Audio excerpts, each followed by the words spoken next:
kamusta na kayo mga kalolo? Medyo matindi pa rin ang recession dito sa New Zealand, pero marami pa rin mga Pilipino na nakakapunta rito.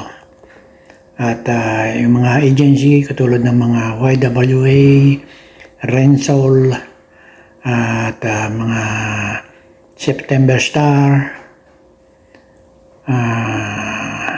ano pa ba? Omampil, yan ang mga agency, marami silang mga hiring ngayon na papunta dito sa New Zealand. Yung mga iba-ibang skilled work ang kanilang hiring yon.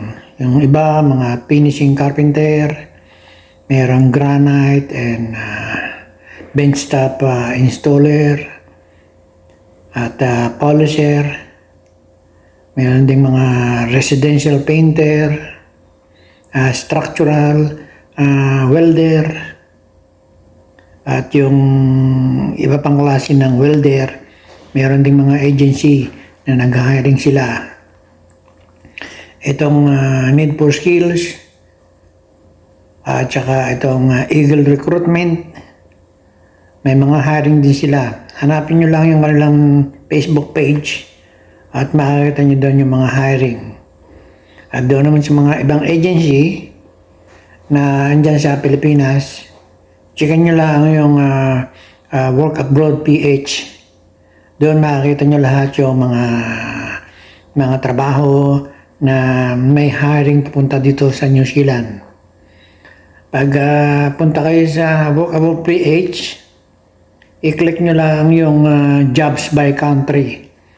At i-scroll up nyo, hanapin nyo yung New Zealand. Makikita nyo doon yung mga trabaho na hiring ngayon dito. Ganun lang yung gawin. Mag-search lang kayo sa website ng Work Abroad PH o sa mismong website ng DMW, yung dating DOLE.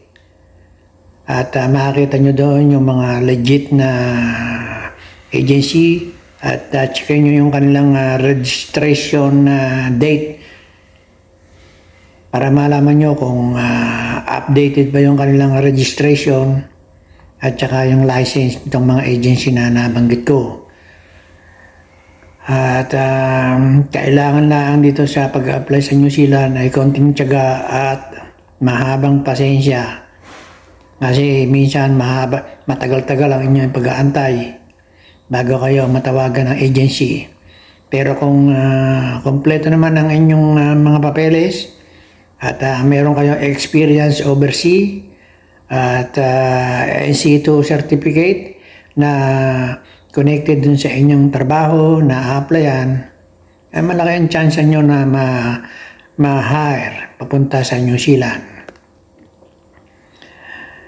Ang mga anong tawag dito? Ang mga agency dyan sa atin ay wala silang mga placement fee or processing fee. Kaya kung kayo hihinga ng mga fee na ganito ay i-report nyo na lang sa DMW o DOLE para ma-check yung kanilang paghingi ng mga kung ano-anong fee. Ang kalamitan babayaran nyo lang yung inyong medical na around 15,000 pesos. Kaya inyong checking mabuti itong mga agency na inyong pag-a-applyan para hindi kayo mabudol. Meron naman mga ibang tao na kunyari ay connected sila sa agency na nag-advertise sa Facebook, ay dumiretso na kayo sa mismong opisina ng agency na inyong pag-a-applyan. Kasi mahirap mabudol ng inyong pera na inyong kahit tagal-tagal pinaghirapan ay mawawala lang sa isang saglit.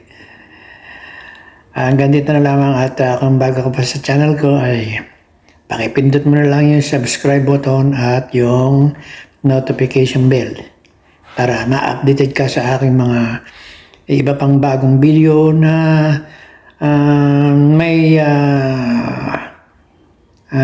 job hiring na papunta dito sa New Zealand. Kita-kita na lang tayo dito sa New Zealand kung kayo ay papala rin na ma-hire.